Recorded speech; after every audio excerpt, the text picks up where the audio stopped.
నమస్తే, welcome to mega night TV. Maharashtra రాజకీయాలను మలుపు తిప్పిన మరాఠా యోధుడు బాబాయ్ వేలు పట్టుకుని రాజకీయాల్లోకి వచ్చిన తనదైన శైలితో సొంత సామ్రాజ్యాన్ని నిర్మించుకున్న నాయకుడు. ఒకప్పుడు ఒక చక్కెర ఫ్యాక్టరీకి డైరెక్టర్, నేడు రాష్ట్ర రాజకీయాలను శాసించే కింగ్ మేకర్.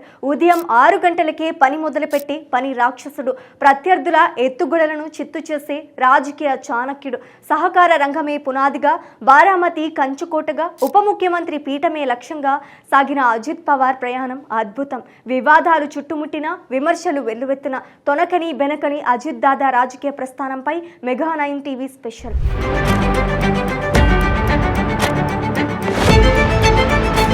భారతదేశ రాజకీయాల్లో మహారాష్ట్రది ఎప్పుడు ఒక ప్రత్యేక స్థానం. అక్కడ రాజకీయాలు అంటేనే ఎత్తులు, పై ఎత్తులు, అనూహ్య మలుపులు. ఈ మొత్తం డ్రామాలో గత 3 దశాబ్దాలుగా కేంద్ర బిందువుగా ఉన్న ఒకే ఒక్క పేరు అజిత్ అనంతరావు పవార్.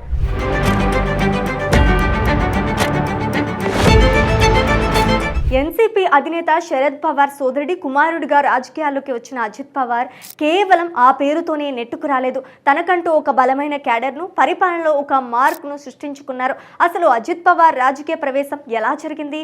బాబాయ్ శరద్ పవార్కు నమ్మిన బంటుగా ఉంటూనే పార్టీని చీల్చే స్థాయికి ఎలా ఎదిగారు? ఆయన సక్సెస్ సీక్రెట్ ఏంటి?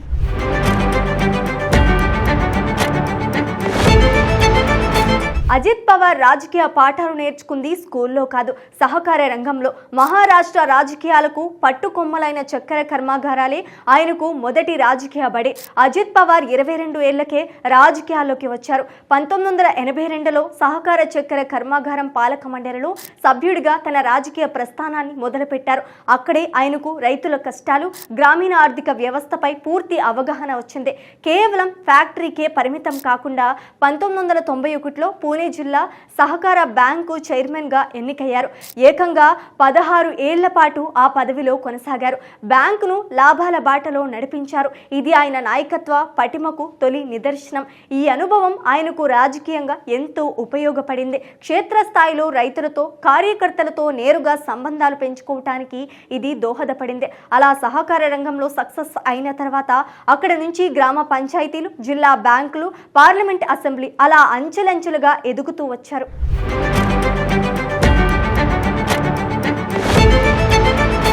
1991లో బారామతి లోక్సభ నియోజకవర్గం నుంచి పోటీ చేసి ఎంపీగా విజయం సాధించారు. అయితే అప్పటి రక్షణ మంత్రిగా ఉన్న తన బాబాయ్ శరద్ పవార్కు ఎంపీ సీటు అవసరం కావటంతో గెలిచిన కొద్ది రోజులకే తన పదవికి రాజీనామా చేసి బాబాయ్ గెలుపుకు బాటలు వేశారు. ఇది వారి మధ్య ఉన్న అనుబంధాన్ని చాటి చెప్పింది. ఆ తర్వాత రాష్ట్ర రాజకీయాలపై దృష్టి పెట్టిన అజిత్ పవార్ బారామతి అసెంబ్లీ స్థానం నుంచి వరుసగా గెలుస్తూ వచ్చారు. సుధాకర్ రావు నాయక్ ప్రభుత్వంలో వ్యవసాయ, విద్యుత్ శాఖ సహాయ మంత్రిగా పనిచేశారు. ఆ తర్వాత కాంగ్రెస్, ఎన్సీపీ ప్రభుత్వంలో జల వనరులు, గ్రామీణ అభివృద్ధి, ఆర్థిక శాఖ వంటి కీలక బాధ్యతలు నిర్వర్తించారు.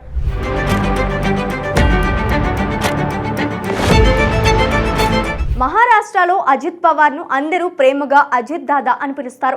ఆయన పనితీరు చాలా విభిన్నంగా ఉంటుంది. చాలా మంది రాజకీయ నాయకులు నిద్రలేచే సమయానికి అజిత్ పవార్ సగం పని పూర్తి చేస్తారు. ఉదయం 6 గంటలకే అధికారులతో మీటింగ్స్ పెట్టడం ఆయన అలవాటు.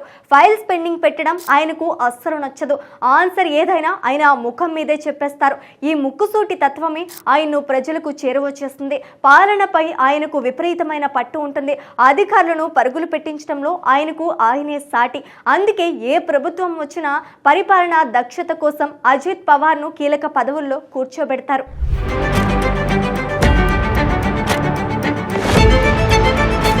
అజిత్ పవార్ కెరీర్లో అత్యంత వివాదాస్పద, ఆసక్తికరమైన మలుపులు 2019 తర్వాతే జరిగాయి. 2019 ఎన్నికల ఫలితాల తర్వాత ఎవ్వరూ ఊహించని విధంగా తెల్లవారుజామున బీజేపీతో చేతులు కలిపి ఉప ముఖ్యమంత్రిగా ప్రమాణ స్వీకారం చేశారు.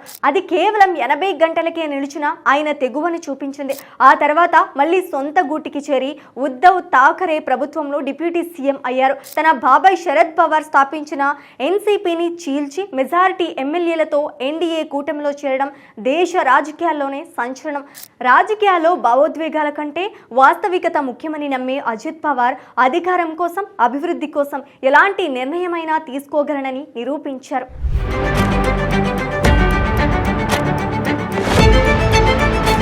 మహారాష్ట్ర డిప్యూటీ సీఎంగా అత్యధిక సార్లు ప్రమాణ స్వీకారం చేసిన రికార్డు ఆయనదే. ఇప్పటి వరకు ఆయన 6 సార్లు డిప్యూటీ సీఎంగా పనిచేశారు. ఈ కీలకమైన పదవి ఏకంగా 6 సార్లు లభించింది అంటే అజిత్ పవార్కు రాజకీయాల్లో ఎలాంటి పట్టు ఉందో అర్థం చేసుకోవచ్చు. దురదృష్టవశాత్తు ఇప్పుడు 6సారి డిప్యూటీ సీఎంగా ఉండగా విమాన ప్రమాదంలో అజిత్ చనిపోయారు. ఒక సాధారణ చక్కెర కర్మాగారం డైరెక్టర్ నుంచి రాష్ట్ర రాజకీయాలను తన కనుసన్నల్లో నడిపించే స్థాయికి ఎదిగిన అజిత్ పవార్ ప్రస్థానం ఎందరో యువ నాయకులకు స్ఫూర్తి.